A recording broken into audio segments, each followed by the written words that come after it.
जीवन में बहुत सारे उतार चढ़ाव आते हैं और उन उतार चढ़ाव में व्यक्ति कभी कभी भटक जाता है और कभी कभी बन जाता है, कभी कभी बिगड़ जाता है। तो उसमें क्या कहा गया है कि एक नायक एक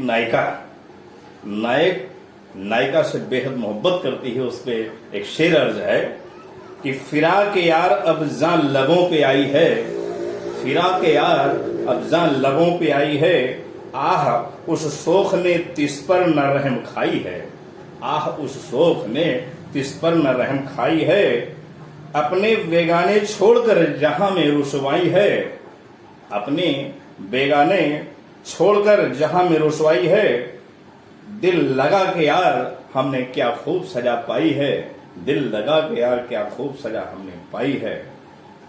ये एक प्यार करने वाले की बात है।